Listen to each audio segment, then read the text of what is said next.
अगर आप MHT-CET 2026 के लिए प्रिपेयर कर रहे हो एंड आप फिजिक्स के साथ बहुत ज़्यादा कंफ्यूज हो, बहुत फ्रस्ट्रेटेड हो, then this video is a must watch for you, क्योंकि I will be sharing out some tips that help me to score something in physics. Otherwise मैं तो भाई 50 और 60 परसेंटाइल पे रह जाती, because physics is always been my weakest subject and if it is yours too, do watch this video so you can strengthen it and make sure कि आपका overall percentile बहुत ज़्यादा अच्छा है। Hello everyone, I am Kaushiki Gupta and if you have been following my channel और if you are new to my channel, firstly welcome, and if you have been following my channel, I've always said that physics has always been my weakest subject. 11th-12th में मेरा week था, MHT-CET के लिए भी week था। In fact मेरे पूरे score card में फिजिक्स ही मुझे सबसे ज़्यादा कम आए थे,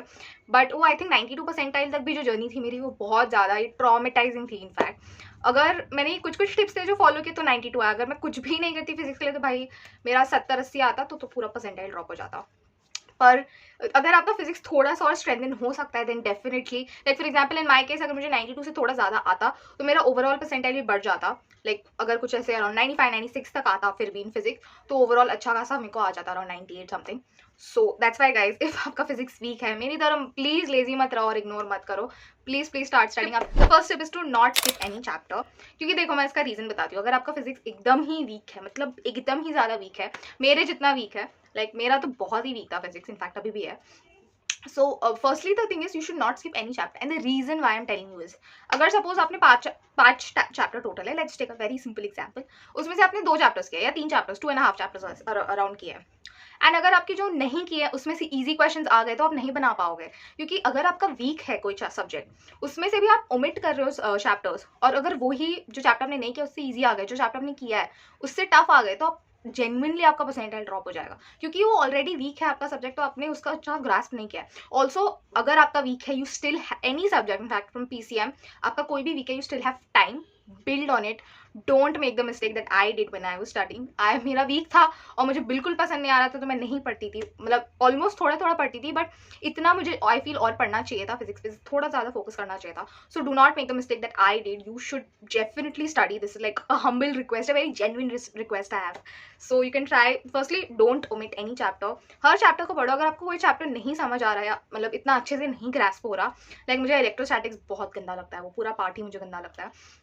तो उसके बेसिक फॉर्मुलेस करो, बेसिक क्वेश्चंस तो करके ही जाओ, और ऐसा नहीं कि तुम हर चैप्टर के बेसिक बेसिक करो, चैप्टर्स के ग्रास इन डेप्थ भी नॉलेज लो, बट अगर ऐसे 1 या 2 चैप्टर्स थोड़े लग रहे हैं कि ठीक है नहीं हो पा रहा, तो बेसिक बेसिक तो करके ही जाओ, do not skip any chapter. Formula sheets can be your best friend, and the reason I'm telling this is क्योंकि I don't know how well are you with formulas. If you're very much good at memorizing formulas, applying them, it's great. But what I used to do is, and this is a very quick revision hack also, you have your formula sheets, and ऐसा नहीं जो आपको book में मिल रहा है, like Dinesh sir के publications हैं जिसमें वो फॉर्मूला बुक्स देते हैं, एंड उसमें वो PCM का भी देते हैं, वो PGMN sir and Sovin sir के ट्रायो में है वो, but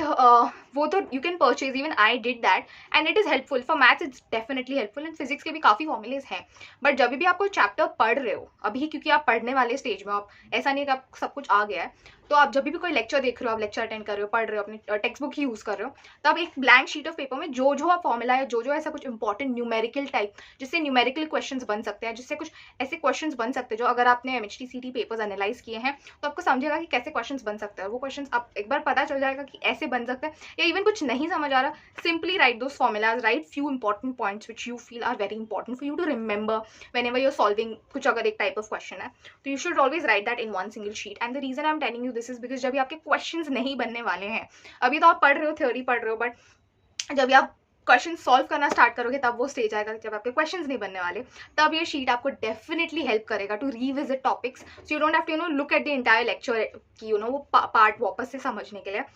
through those formula sheets it will be a very quick revision to you. Now questions नहीं बनते, दिस इज अ स्टेज जो मेरा almost every day of physics preparation था। जब भी मैं प्रिपेयर करती थी फिजिक्स, मेरे से कभी क्वेश्चंस नहीं बनते, इनफैक्ट इवन पेपर के टाइम पे काफ़ी क्वेश्चंस नहीं बन रहे थे,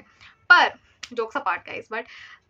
what I'm trying to say is, जब भी आपके ऐसे कुछ questions नहीं बन रहे, then what you can do is something that I tried and it definitely helped me, and if it is helping me, I hope it helps you also, because I genuinely consider myself very weak in physics. I'm so sorry. I feel so bad for saying myself I'm so weak in physics, but it is the truth, and I genuinely want to motivate you also, and don't make the stupid mistakes that I did, so it's fine. So what I'm trying to say is, whenever आपके ऐसे questions नहीं बन रहे in any chapter of PCM or in any topic of PCM, what you can do is firstly, कोई भी suppose आपका कोई topic या कोई क्वेश्चन टाइप ऑफ क्वेश्चन नहीं बन रहा, तो पहले तो वो टाइप ऑफ क्वेश्चन आप यूट्यूब पे जाओ और उनके टीचर जब भी सॉल्व कर रहे हैं वो टाइप ऑफ क्वेश्चन या वो टॉपिक के स्पेसिफिक एमसीक्यू क्वेश्चन, तो वो यूट्यूब पे जाओ, वो देखो, उनका अप्रोच देखो। एक लेक्चर नहीं समझ आ रहा और 2-3 टीचर्स के देखो, बट देखो कि वो कैसे सॉल्व कर रहे हैं। और जब भी वो समझ में आ गया ना आपको, तब आप 1-2 सॉल्व्ड एग्जाम्पल्स लो। बहुत सारा मार्केट में अवेलेबल है material. If you want I can help you with solved examples कहाँ मिल सकते हैं in different video, not in this video, नहीं तो बहुत लंबा हो जाएगा। बट कोई सॉल्व्ड एग्जाम्पल्स लो, 10-15 सॉल्व्ड एग्जाम्पल्स देखो of may be the same topic और ऑफ द सेम टाइप के। अगर आपको मिल जाएंगे सॉल्व्ड एग्जाम्पल्स तो बहुत बेटर है, बट अगर आपको नहीं मिले तो टॉपिक के ही देख लो एंड उसको समझो कि वो कैसे सॉल्व किया है। देन वो अप्रोच लेके, एक तो टीचर जब भी समझाता है ना वो ज़्यादा बेटर होता है, इसलिए मैंने पहले बोला आप यूट्यूब पे जाओ, फिर आप सॉल्व्ड एग्जाम्पल्स देखो, तो आपको समझेगा। Because you are genuinely weak in a subject, तो आपको नहीं समझेगा सॉल्व्ड एग्जाम्पल से भी। So you have to get वो ग्रास्प लो, वो अप्रोच समझो एंड देन अप्लाई